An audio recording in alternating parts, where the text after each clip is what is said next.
Dans le monde de nos jours, il existe une vaste variété de sports automobiles, comme Formule 1, NASCAR, ainsi que les 24 heures de Le Mans. Toutefois, il y a un sport automobile que peu de gens connaissent, le drifting.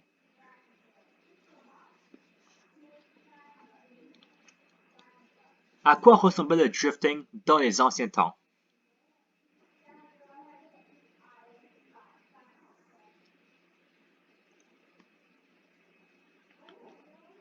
Que ressemblent les compétitions de ce sport automobile?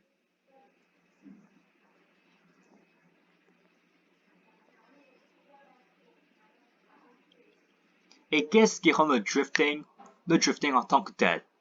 Est-ce juste les voitures de drift qu'on trouve dans les compétitions ou est-ce l'action qu'on trouve sur le circuit?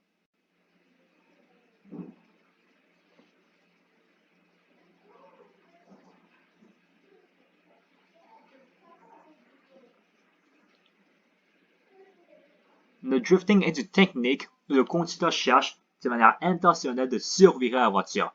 De cette manière, les roues arrière de la voiture vont perdre adhérence sur la route et la voiture va se trouver en train de glisser sur le terrain, en d'autres mots, en train d'effectuer un drift. Le drifting met l'action sur le contrôle de la voiture, parce que comme ce dernier-ci se trouve dans une position anormale, soit de côté, les pilotes doivent savoir comment maintenir la voiture dans cet état avec une combinaison de commandes à l'accélérateur, au frein, au clutch, au frein à main, ainsi qu'au volant de la voiture. Mais, comment est-ce que la voiture peut même se retrouver dans un état de côté? Tout d'abord, il faut savoir que quand nous prenons un virage, il y a ce qu'on appelle l'attraction qui permet aux roues de garder adhérence avec la route, qu'on démontré dans l'exemple ici. Vous pouvez voir que malgré mes tentatives de survirer la voiture, je suis incapable de le faire à cause du niveau d'adhérence que les roues ont avec la route.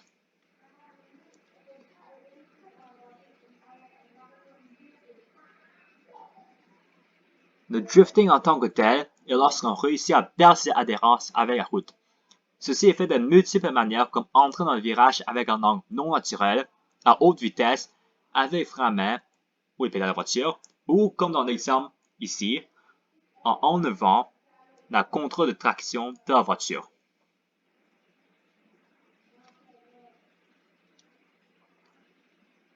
Afin de mieux comprendre, imaginons-nous que nous avons une voiture qui est sur une surface glissante. La traction qui est entre les roues et la route est trop faible et ça résulte en perte de contrôle de traction sur la route et la voiture va se retrouver dans un état de côté temporairement. Le drifting est à peu près similaire à cela, sauf que le pilote est capable de contrôler la voiture lorsque ce dernier est dans cet état-ci.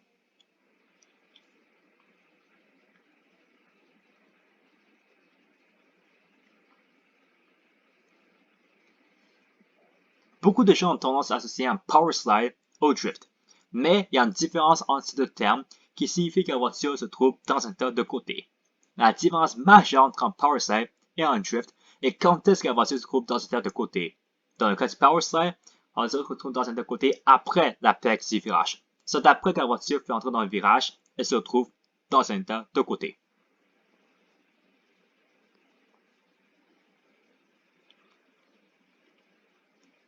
Le drift, quant à lui, débute avant l'apex du virage. C'est avant même que la voiture fait arriver dans le virage, elle se retrouve dans un état de côté.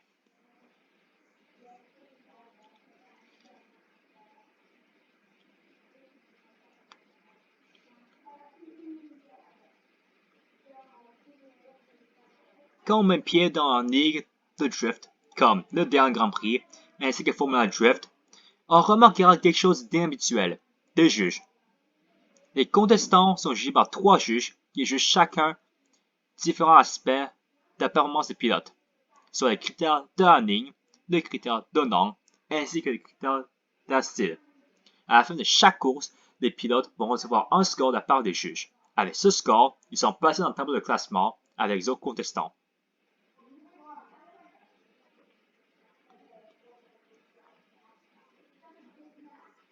À travers le circuit déterminé, il y a des zones où la voiture doit aller, ainsi que des zones d'accélération et des zones de décélération.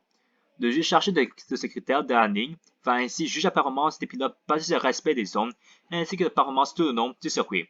Dans ce critère, les pilotes feront tout pour avoir bon résultat. Ça inclut de se rapprocher le plus possible aux limites du circuit pour démontrer le niveau de contrôle qu'ils ont. Ce critère est simple à expliquer. C'est le nombre que tu as lorsque tu performes un drift. Toutefois, c'est plus simple de dire que de fait. En effet, si le véhicule a trop d'angle, le véhicule perdra beaucoup de vitesse lors de l'initiation du drift, comme vous pouvez le voir ici.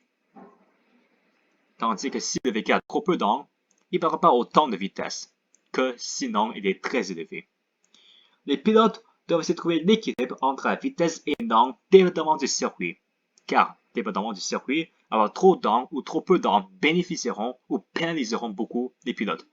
Comme dans l'exemple ici, vous avez vu que j'ai eu trop d'angle et je suis allé hors circuit, malheureusement.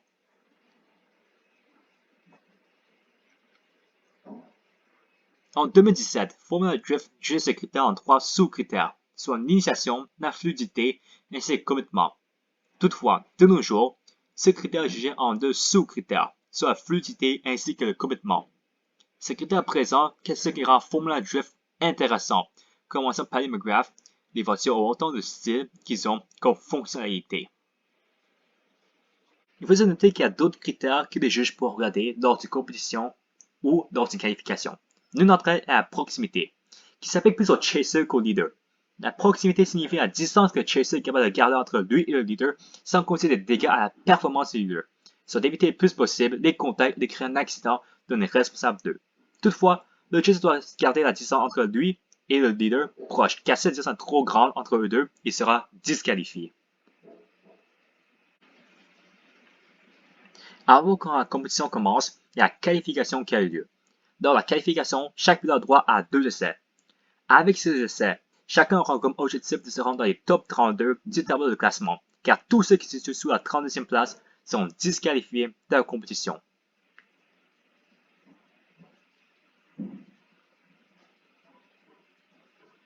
La compétition débute le lendemain de la journée dédiée à la qualification.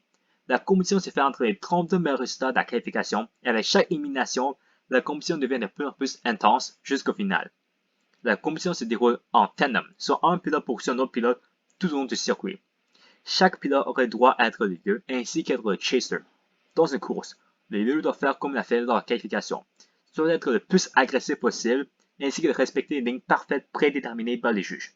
Le chaser, quant à lui, doit démontrer au juge qu'il est capable d'imiter ce que le leader fait. Toutefois, de se souvenir qu'il doit être proche de la voiture, qu'il y a une trop grande distance entre les deux, fait entraîner une disqualification du chaser, ainsi que de ne pas entraîner une collision dont il est responsable de, sous faute de recevoir une pénalité. À la fin des tandems, les juges jugeront lequel des pilotes a eu la meilleure performance des deux, et le gagnant avancera dans la compétition.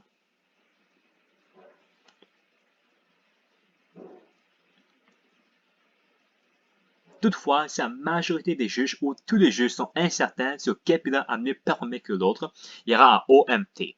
En d'autres mots, les pilotes vont refaire le tandem afin que les juges puissent réévaluer la performance de chacun des pilotes et déterminer lequel a mieux performé que l'autre.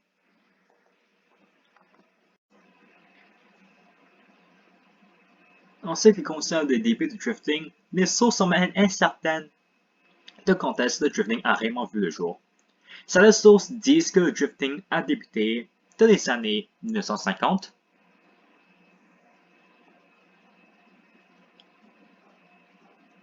tandis que d'autres sources disent les années 1960, ainsi que d'autres disent dans les années 1970.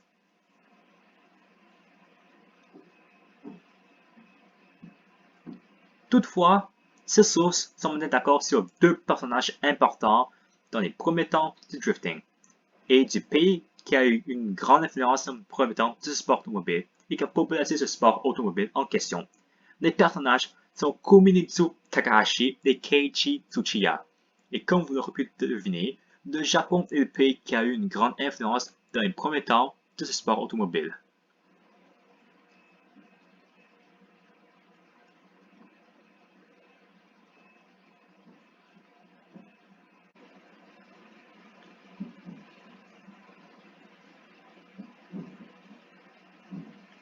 Komitsu Takahashi est, d'après la majorité des sources, l'homme qui reçoit plus de crédit pour être la première personne qui a créé des techniques de drifting.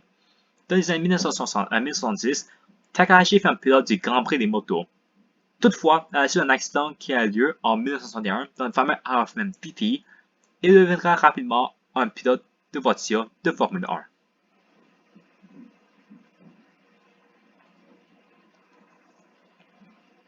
Autre que d'être pilote d'une voiture de Formule 1, il participa dans d'autres sports automobiles et conduisit multiples voitures différentes.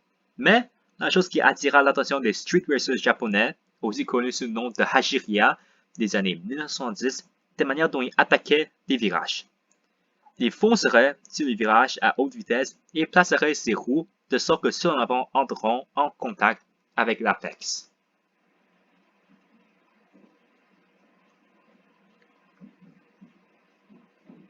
Ceci ferait en sorte que sa voiture aura un angle de glissement élevé, que Takahashi maintiendrait tout au long du virage. Voyons comment Takahashi utilise cette technique à additionner quelque chose dans l'esprit des street racers. Ils feront la même chose, mais sur la route, et le drifting illégal, qui a fut permis dans les routes, fut introduit.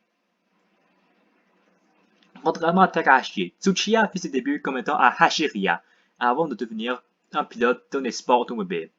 Avec les années, les capacités de Tsuchiya à performer le drifting ont grandement évolué.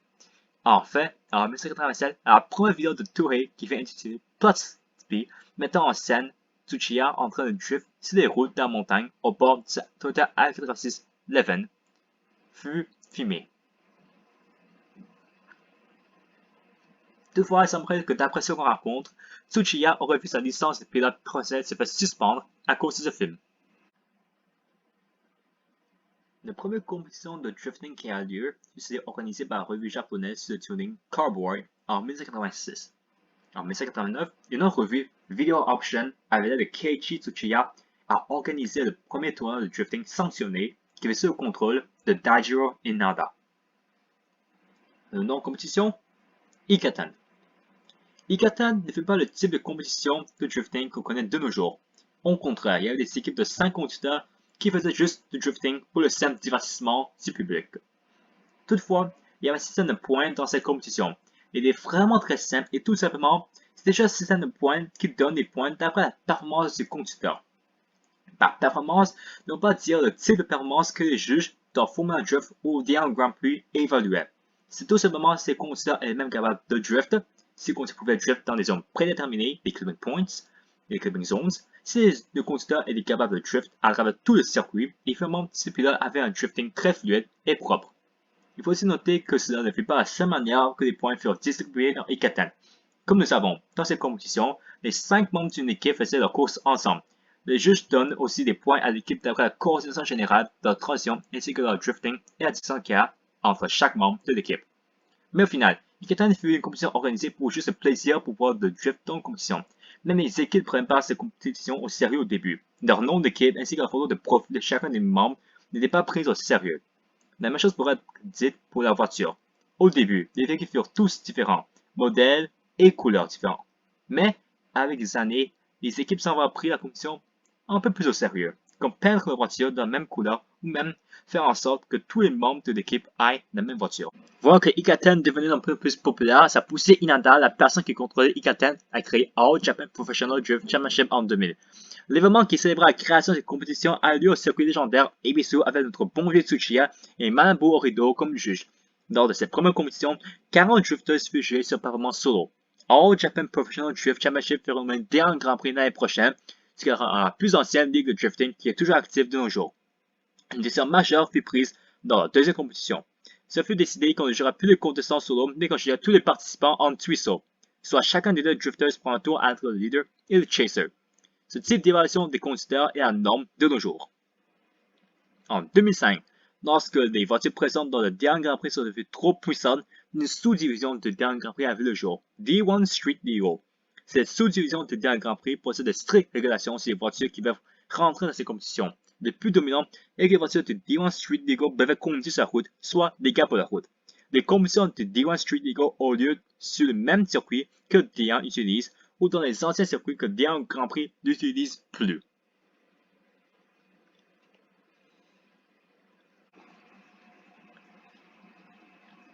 Le drifting était quelque chose que la majorité des Américains n'avaient aucune idée de dans le début des années 2000.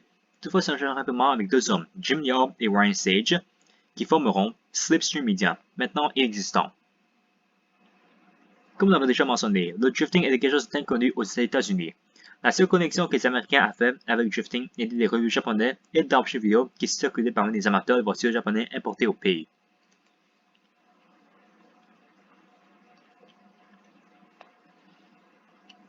Ce seront toutefois Jim Liao et Ryan Sage qui amèneront le drifting aux États-Unis. Aux alentours de ce temps, Diane Grand Prix eut envie d'organiser une compétition de drifting professionnel aux États-Unis dont le but de faire une bonne publicité pour le sport et de présenter aux Américains ce sport automobile. Slipstream Media sera également contacté comme auteur de partenaires américains pour cet événement. 9 mois plus tard, l'exhibition a eu lieu au circuit Earldale Speedway en août 2003. Comment ça s'est passé? Bien, enfin plus que bien. L'événement a créé un changement dans la culture américaine. Il est passé d'un choc du culture américain à quelque chose que le public adore. En tout mot, il fait un grand succès non seulement pour Diane, mais pour le drifting aussi. Malgré le fait que l'événement fait un grand succès, Diane n'avait pas d'autres plans pour le sport aux États-Unis, mais des amis ont vu le potentiel de drifting à faire dans le pays. Avant de rater de persuader Diane à créer une série en Amérique, ils ont décidé qu'ils allaient devenir ceux qui feront des compétitions de drifting aux États-Unis. Ça mènera aux créations de Formula Drift. Et le printemps de la même année où Diane présentera ce sport, la date du première compétition officielle de Formula Drift fut annoncée à SIMA en mai 2004.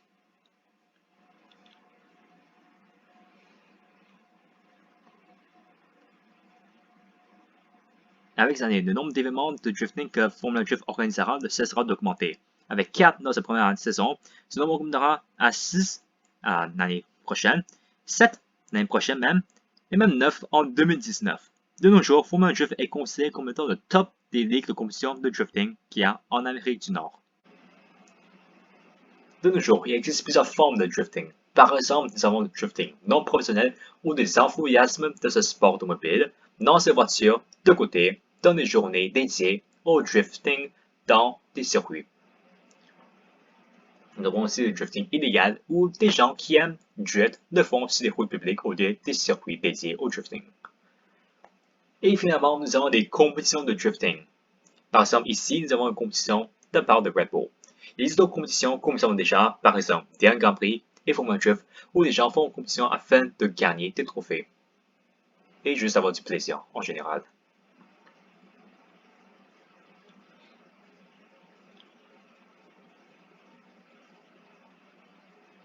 Dans le cas des plus anciennes ligues de drifting encore actives de nos jours, Diane Grand Prix a beaucoup changé depuis ses débuts.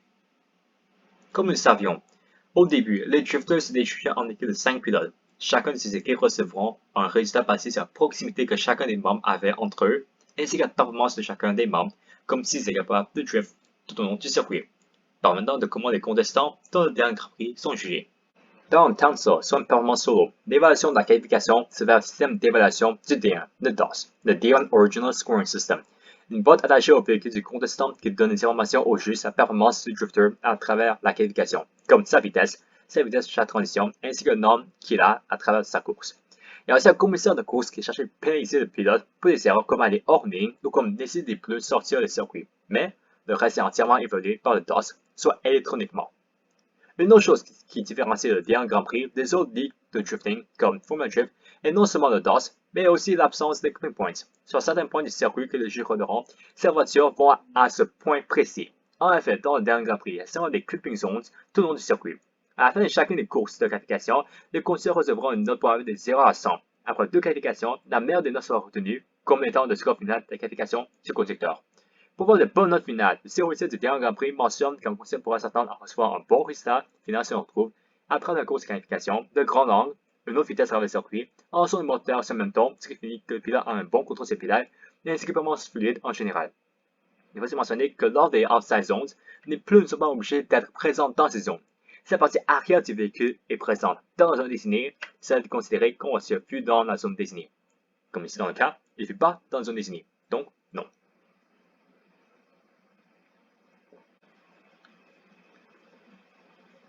Dans le dernier Grand Prix, chaque conducteur recevra un partenaire pour le tuisseau, qui est déterminé à les résultats que chacun des participants du dernier Grand Prix ont eu lors du TANSO. Lors du tuisseau, chaque conducteur prendra son tour entre le leader et le chaser. Il faut noter que les lignes ne sont pas aussi importantes dans les tandems que dans la qualification, mais Si la ligne du leader à travers sa course n'est pas correcte, il sera pénalisé. De plus, s'il ne laisse pas assez d'espace pour le chaser de faire ses transitions, il sera pénalisé.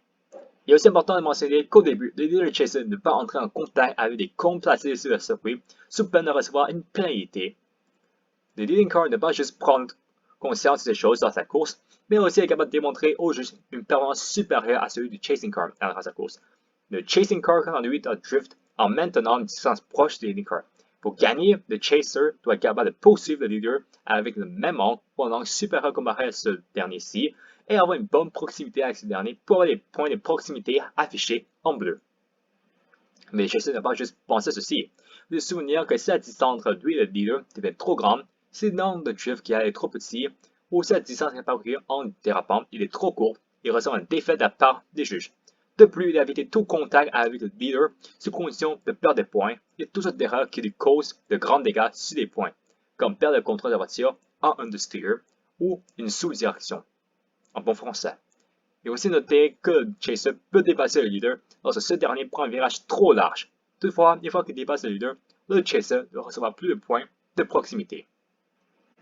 Le DOS, le système de notation original du dernier Grand Prix qui est utilisé dans ces compétitions depuis son introduction en 2013.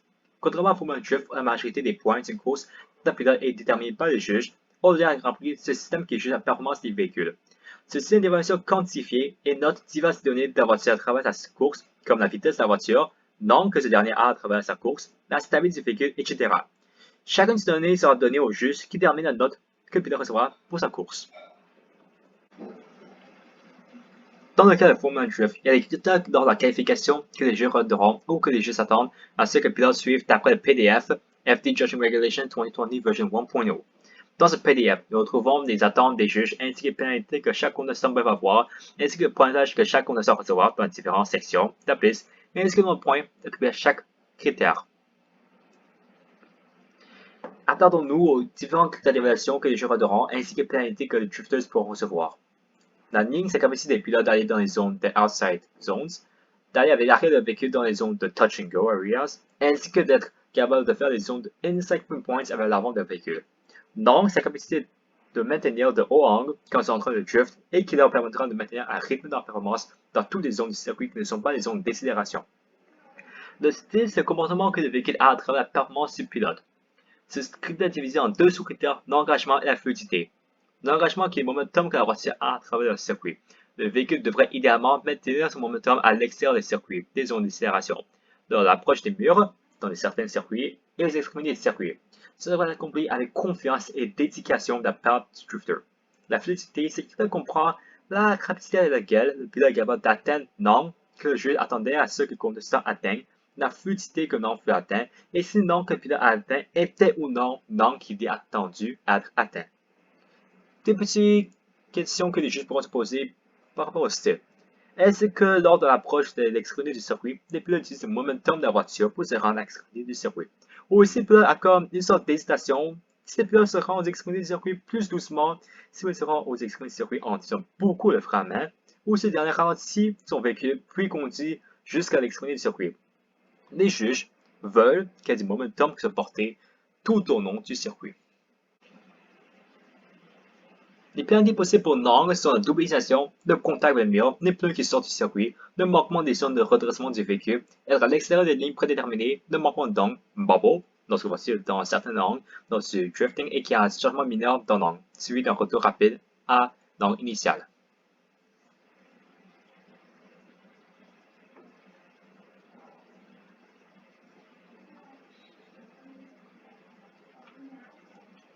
Pour l'engagement, des pénalités s'appliqueront si avant l'initiation, le pilote n'appuie pas sur le pédale du gaz, ou si le pédale de gaz est enfoncé mais partiellement. Il y aura aussi des pénalités s'il fait son initiation après le point plus tard, ou le plus loin, qu'il peut commencer dans l'initiation. La même chose s'applique aux zones de ralentissement. Si vous décidez de ralentir à l'extérieur de zone où les voitures sont censées ralentir, il sera une ou des pénalités. Finalement, des points seront déduits si le pilote est trop timide.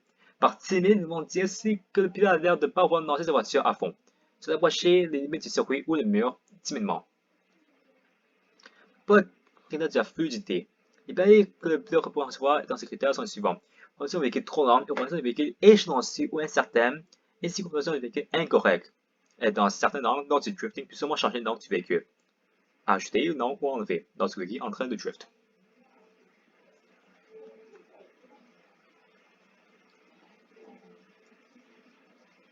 Pour le naming, ces 30 points total qui sont distribués à travers le circuit. Ils sont distribués à travers les différents types de zones que le circuit contient.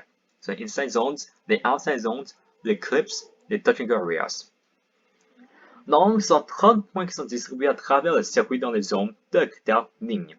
Et le C, c'est 40 points total. De ces 40 points, 20 points seront distribués à chacun des deux catégories, soit 20 points pour l'engagement et 20 points pour la fluidité. Ces critères sont évalués à travers l'entièreté du circuit. Pour une qualification incomplète, un pilote pourra recevoir une qualification incomplète si un nécessairement arrive dans cette qualification. Perte de contrôle de la voiture, déraper avec des angles qui sont opposés à ceux de la voiture qu'il devrait avoir lors de la qualification, ou si une de ces parties de voiture souffre lors de la course, soit le capot dans l'exemple qu'on trouve ici. Il y a aussi le coffre, la porte ou un hatch. Le dépassement est permis, mais seulement dans les inside clips. Dans les inside clips, c'est seulement si le leader va beaucoup trop loin hors ligne dans le inside clip, le chaser pourrait rester sur la ligne correcte et le dépasser. Dans le cas des outside zones, le déplacement du leader peut être fait si le outside zone n'est pas occupé par le leader. Toutefois, c'est irrélevant.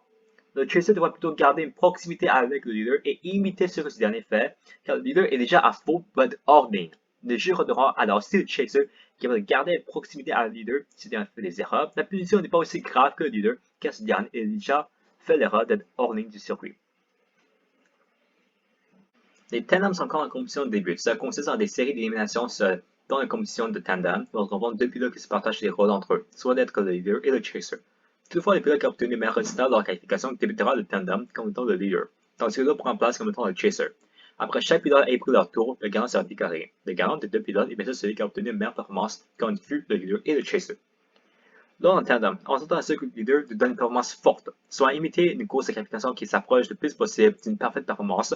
Toutefois, si lors de la course, le leader fait une ou des erreurs qui auront une influence sur le chaser, dans ce cas ou ces cas, le leader recevra une pénalité ou des pénalités sur son ponnage final si on juge que l'erreur que le leader fait est trop difficile pour que le chaser fasse un ajustement ou fasse une compensation dans ses lignes. Le chaser quant à lui, on s'attend à ce qu'il imite l'angle du leader ou le drift avec un angle plus grand que ce dernier-ci. Le chaser est aussi encouragé à poursuivre le leader le plus près possible. Dans le cas lorsqu'un incident survient dans le circuit ou lorsqu'il y a une erreur ou qu'un des deux pilotes fait, le chaser ne doit pas pénaliser si l'erreur vient du part du leader et que le juge détermine que l'erreur qui fut survenue a causé le chaser à faire une erreur à son tour. Toutefois, si l'erreur que le leader a fait était possible à éviter par le chaser, ce dernier-ci recevra une pénalité à sa place.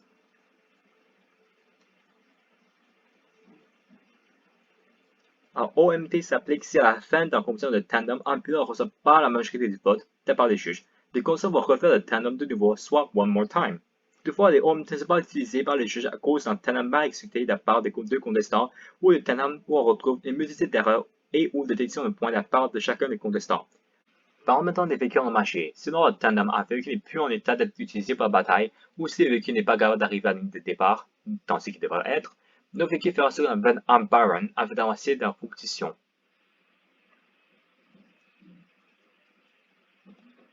Comme dans le cas ici, cette voiture n'était pas capable de se faire réparer à temps, donc notre pilote a fait un Baron, ce qui a permis d'avancer dans la compétition.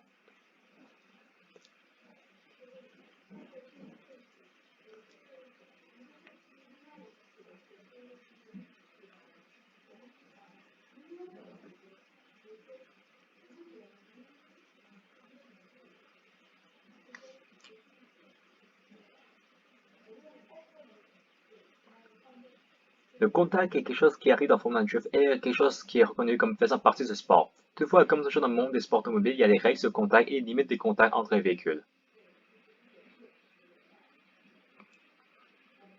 Le leading car peut être déclaré coupable de l'accident si le véhicule perd son drift, sur des lignes prédéterminées sur le circuit ou si le véhicule a un changement de momentum dans du tandem et la décision derrière ce changement de momentum ne peut pas être justifiée. Comme ici, c'est une initiation trop tard. Le chasing car dans lui peut être déclaré coupable d'accident si le contact s'est effectué quand le leading car remplissait tous les critères qu'un leading car doit remplir et si le leading car respectait le quart du momentum. Comme ici, le pilote a juste foncé dans le leader.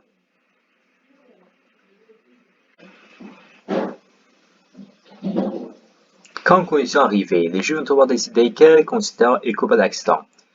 Si la condition s'est produite sur le circuit mais qu'il n'y a pas de preuve visible à qui on doit la faute à, dans ce cas, les juges vont prendre la meilleure décision possible basée sur la situation et sur un jugement critique afin de déterminer le coupable de l'accident.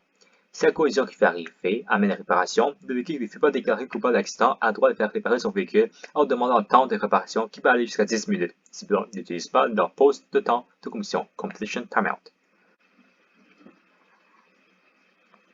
Les véhicules entrés en compétition ne sont pas permis de recevoir des services entre le premier et la deuxième course en tandem. Cela comprend comme par exemple le changement de pneus, le remplissage de la voiture d'essence, l'ajustement des suspensions, l'ajustement des pressions des pneus, et aussi laisser les moteurs sur la voiture. Et aussi noter que les pneus arrière doivent être capables de tirer 2 courses de tandem. Le directeur de compétition peut décider d'appeler une pause de compétition si un véhicule n'est pas présent sur la grille de course ainsi que d'être prêt pour le drifting. Comme ça, des autres drifters afin de maintenir le déroulement de compétition. Le directeur de compétition peut aussi décider d'appeler une pause de compétition si un véhicule a besoin de recevoir n'importe quel type de service si ça déroule entre un starting lap et une course de compétition. Un starting lap est une course qui est une course non jugée par les juges. Elle prend place lorsqu'il y a un changement dans les conditions du circuit et laisse les pilotes essayer de s'habituer aux nouvelles conditions du circuit. La plus commune situation est quand un circuit change d'état sèche à l'état mouillé, sauf qu'il y a une session de pratique dans le circuit lorsqu'il était mouillé. Suivant immédiatement les starting laps seront des courses de qualification ou des courses de compétition. Si le véhicule n'est pas en état d'être capable de faire soit la qualification ou soit les tandems, les pauses comme ça seront mises en place si les pilotes décident de ne pas renoncer à cette course. Il faut noter que là où les juges sont situés, soit sur une tribune de jugement, il est possible qu'il y a certaines sections du circuit qui ne sont pas visibles d'où ils sont quand ils sont en train d'examiner la course, quand ils prennent une décision et quand ils font un jugement. Un système de drapeau ou une télévision circuit fermé peuvent être utilisés afin de communiquer dans le but de savoir toutes sortes d'informations dont les juges ont besoin afin de décider à compléter leur examination. Le Race Control pourrait demander à ceux qu'une relecture de la course filmée par différentes caméras soit utilisée si un problème technique qui a lieu et ce problème technique peut affecter le jugement que les juges ont sur la course et les juges peuvent demander des informations additionnelles afin de décider dans le jugement. Le juge peut aussi demander et ou exiger des informations additionnelles du directeur de compétition ainsi que des personnels du circuit pour toute information qui a rapport avec des activités sur le circuit et les juges peuvent inclure ces informations dans le jugement qu'ils ont utilisé afin d'obtenir le résultat de leur jugement. Comme nous savons, chaque voiture a son propre groupe autopropulseur, soit à traction roue avant motrice, à propulsion roue arrière motrice ou à traction intégrale toute roue motrice. Comme chacun de ces groupes autopropulseurs sont différents les uns des autres, la manière dont le drifting sera effectué pour chacun sera différent. Malgré le fait que c'est difficile d'effectuer le drifting dans une voiture à traction, il y a des techniques utilisables pour le drift pour ce type de voiture. Dans le vidéo de Chelsea de Nova, un membre de l'équipe de drifting RTR mentionne que lorsqu'on drift une voiture à traction, ils vont surtout pas petit appeler de l'accélérateur lorsque la voiture est dans un état de côté. Cela dit, attendons-nous aux étapes nécessaires pour performer en drifting dans une voiture en traction. À l'approche d'un virage, c'est d'abord dépendant du type de virage, aller dans un virage à vitesse élevée, car à travers le drifting avec cette voiture, ça perd un montant considérable de vitesse. Par la suite, nous allons tirer ce frein à main, ce qui la rotation des roues arrière de la voiture, et concernant une perte de traction des roues arrière, c'est que la voiture elle se trouve dans un état de côté. Lorsque la voiture se trouve dans cet état, elle serait tout au long du drift, jusqu'à quand la voiture se pointe dans la direction des fins du virage, ça va effectuer ce qui s'appelle des counter-swing, ça va tourner le volant dans le sens inverse afin de garder la voiture dans cet état de drift et qu'on ne perdra pas contrôle de ce dernier-ci. Dans le cas où la voiture est sur le bord de devenir incontrôlable ou que la voiture est dans un état incontrôlable, tout ce qu'il faut faire est de lâcher le frein à main, de petit appeler d'accélérateur. Toutefois, il faut mentionner que cette technique n'est pas vraiment considérée comme étant du drifting. En effet, tout ce qu'un individu fait dans ce cas est de tirer ses freins à main et de laisser la voiture glisser sur le côté avant de regagner contrôle du véhicule.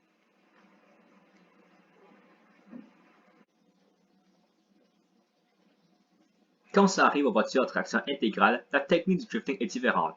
Dans le vidéo de BNWN, lorsqu'on drift une voiture à traction intégrale, nous cherchons à faire ce que les pilotes de rallye font. Soit de commencer par aller à l'intérieur du circuit plus tôt, puis faisant une transition vers l'extérieur du circuit, on se rediriger brièvement vers l'intérieur du circuit et tourner complètement vers le virage.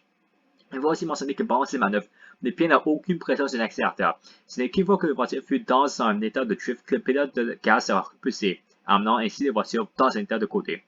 Tout au long du drift, aussi mentionné qu'au lieu de faire constamment counter steering, les pilotes tournent plus souvent le volant vers l'intérieur du virage que vers l'extérieur du virage afin de garder la voiture dans un côté. Sinon, la voiture cessera de drift. Vous notez que les seuls moments où le pilote performera du counter steering, c'est quand l'angle du drifting est trop grand et les chances de perdre le contrôle du drifting sont élevées, que le pilote fait une légère modification en angle, car sinon la voiture retournera à son état initial, soit droit.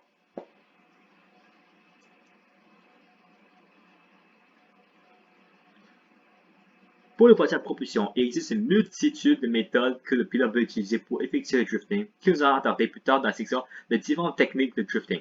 Dans le VWM, les pilotes effectuent ce qu'on appelle un power over. Soit arrivé au virage, les pilotes écrasent la pédale de l'accélérateur une fois que la voiture tourne dans la direction du virage, créant ainsi une perte de traction des roues arrière. Une fois en train de drift, les pilotes font du counter steering, soit tournent les roues dans la direction opposée du drift afin qu'on ne perde pas le contrôle de la voiture et afin de maintenir le drift.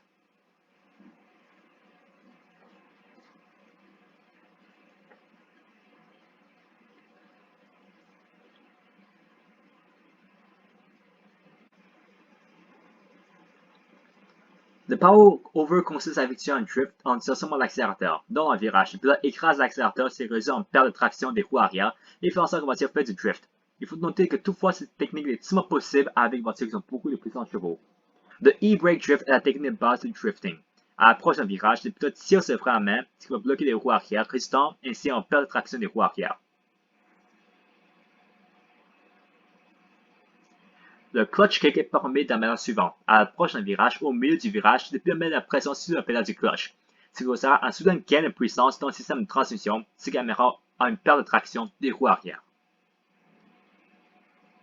Le shift lock est performé quand la voiture arrive dans un virage. Dès qu'il y aura un changement dans le gear shift de la voiture, il faut que le changement de vitesse soit effectué. Le pilote enlèvera rapidement la pression de sa pédale du clutch, ce qui créera du stress dans le système de transmission du véhicule pour que ce dernier ralentisse les pneus arrière ou les blocs de rotation, causant ainsi une perte de traction des roues arrière. Toutefois, même cette technique permet de faire du drifting, cette technique est seulement recommandée à faire sur les surfaces mouillées afin de minimaliser les dégâts causés aux transmissions.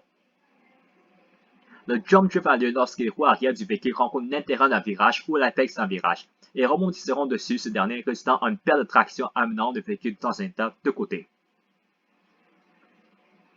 Le feint drift est réalisé en faisant un transfert de poids tout d'abord à l'approche du virage. Vous sera dirigé vers l'extérieur du virage, puis avec un brusque mouvement du volant, la voiture sera dirigée vers le virage avec le momentum du flick. Le véhicule se retrouvera ainsi dans un état de côté.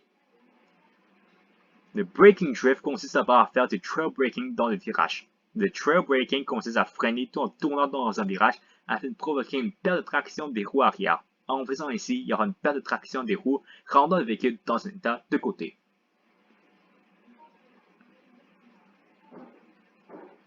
Le constant drift est un drift réalisé à haute vitesse, à l'approche d'un virage et que la vitesse de la voiture est élevée. Le pilote retire son pied de l'accélérateur afin d'introduire l'effet de l'oversteer, ce sera comme l'effet de mettre la voiture dans un état de côté, comme le fait Takumi ici.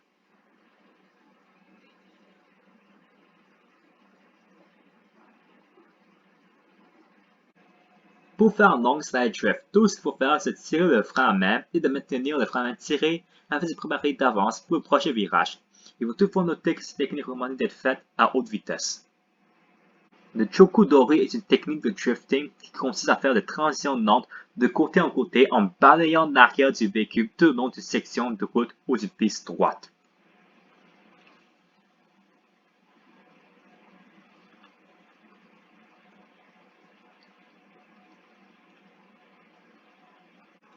Le Scandinavian Flick est une technique beaucoup utilisée en rallye qui permet de réaliser un virage serré rapidement. Il est originaire pilote de voitures de rallye de la Finlande ainsi que la Suède, d'où le nom scandinavien, scandinave. Tout d'abord, à l'approche d'un virage, les pilotes placent la voiture légèrement décalée du centre du circuit ou de la route, car ont besoin de l'espace à l'extérieur de la route. Par la suite, les pilotes effectuent un virage de courte durée vers l'extérieur de la piste ou du circuit. Pouvons utiliser le trail braking afin de réduire l'understeer pour arriver lors de cette étape du Scandinavian Flick qui est effectué afin de créer un transfert de poids aux roues situées à l'intérieur du circuit. Presque immédiatement, le volant sera tourné vers la direction du virage. Si tous les étapes précédemment ont été bien effectuées, le transfert de poids qui maintenant se retrouvera sur les roues extérieures vont créer une instabilité à l'arrière du véhicule, ce qui causera une perte de traction.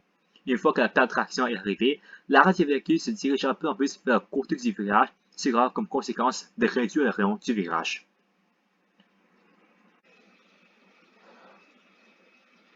De nos jours, le drifting est partout autour de nous, que ce soit dans les films comme Fast and Furious Tokyo Drift, dans une série animée populaire comme Initial D, dans des jeux vidéo comme Assetto Corsa, ou dans la vie réelle comme dans le D1 Grand Prix, et dans Formula Drift. Le drifting est parti de quelque chose de simple jusqu'à une forme d'art que les voitures créent. Que ce soit les bruits des moteurs qui hurlent à haut régime, ou de voir ces voitures en train de glisser, de pouvoir ignorer ce que le drifting est devenu de nos jours.